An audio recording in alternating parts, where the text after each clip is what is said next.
¿Se han preguntado qué le sucede a un horno de microondas cuando lo usas por 60 minutos seguidos, es decir, una hora de trabajo sin detenerse, sin darle unos minutos de reposo para que el calor en el interior se disipe? Oye, despacio, cerebrito. Bueno, aquí les tengo la consecuencia de eso.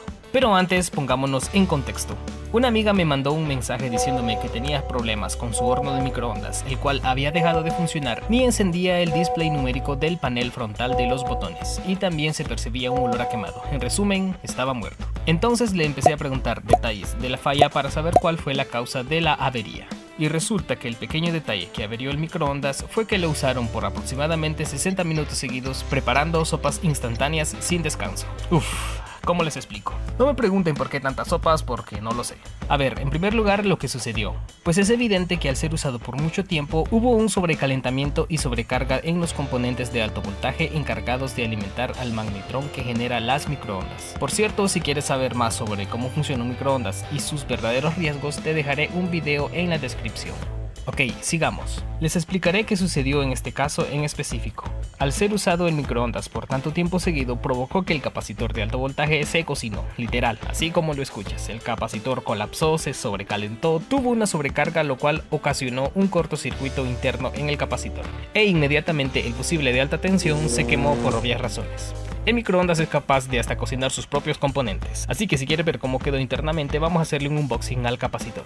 Pero antes quería mostrarles la medición con el multímetro, el cual me marca continuidad, lo cual me indica que el capacitor está en corto y posiblemente la resistencia interna de 10 megaohms también se dañó.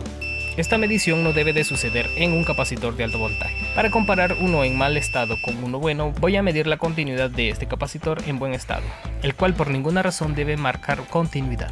Por cierto, esta no es la forma de medir un capacitor, pero sí es muy útil porque si nos marca continuidad es 100% seguro que el capacitor está malo. También cabe recalcar que no es un capacitor electrolítico, o sea que no tiene polaridad ya que trabaja con corriente alterna. Ok, ahora sí, el unboxing.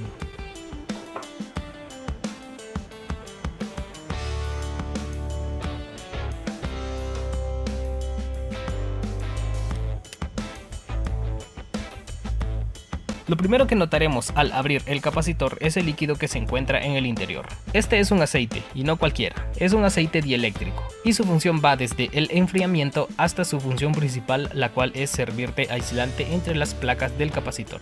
También en el interior se encuentra la resistencia que está conectada entre las terminales, y su función es descargar el capacitor una vez termine de operar el microondas. Y bueno, lo demás es el capacitor y su armadura externa.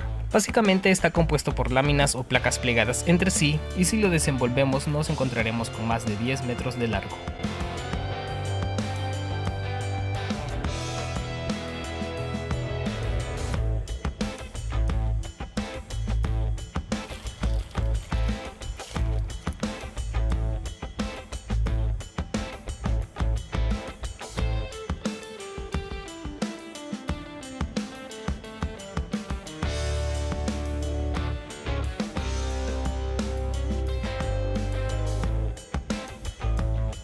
Y aquí está la causa de la falla del capacitor. Estas perforaciones son debido al sobrecalentamiento y sobrecarga a la que estuvo expuesto el microondas durante esos 60 minutos de operación, lo cual provocó que ambas placas tuvieran un contacto directo entre sí, provocando un cortocircuito de manera inmediata. Por cierto, no desarmes este tipo de componentes, el olor del aceite es muy fuerte y queda impregnado en la piel si se tiene contacto directo, como me pasó a mí. Estuve 2 días para que desapareciera el olor de mis manos, además de que son sustancias que irritan la piel, así que hazte un favor y no lo desarmes, por favor.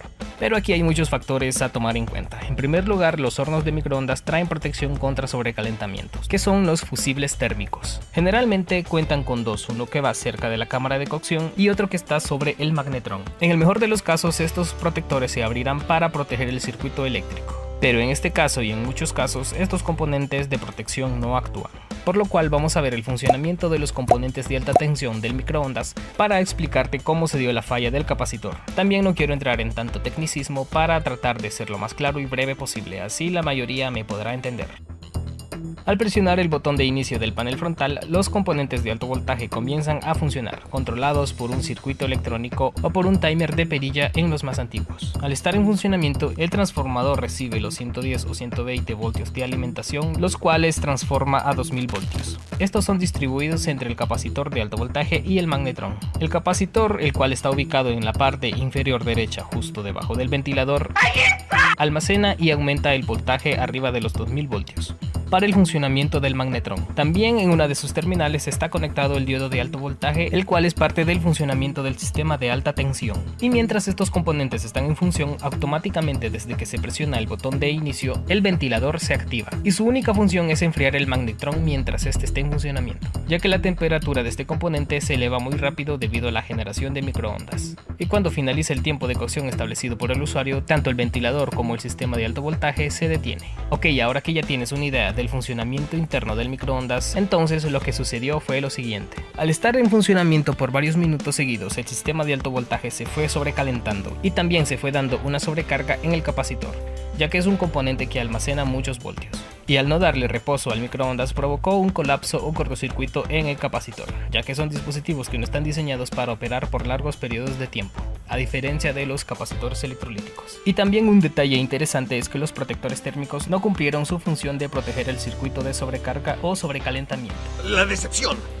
¡La traición, amigo! Esto pudo haber sido porque los protectores o termostatos estaban descalibrados y no se abrieron a la temperatura establecida por el fabricante, la cual es de los 100 a 130 grados centígrados. En resumen, al fallar la protección de sobrecalentamiento del horno de microondas, los componentes de alto voltaje aumentaron su temperatura más allá de los parámetros permitidos, ya que los microondas poseen un sistema de enfriamiento no tan eficaz, el cual solo se basa de un ventilador y aletas de refrigeración en el magnetrón. Y debido a la sobrecarga y altas temperaturas, el capacitor falló, aunque también pudo haber fallado cualquier componente del sistema de alto voltaje. Así que en conclusión, chicos, por favor, si van a utilizarlo por mucho tiempo, dejen reposar su inofensivo horno de microondas, para evitar que se cocinen los componentes internos. Puede que hayan microondas diseñados para operar por mucho tiempo continuo, pero eso debes verificarlo en el manual y especificaciones técnicas. Así que no olvides suscribirte y dejar tu buen like. Nos vemos en la próxima.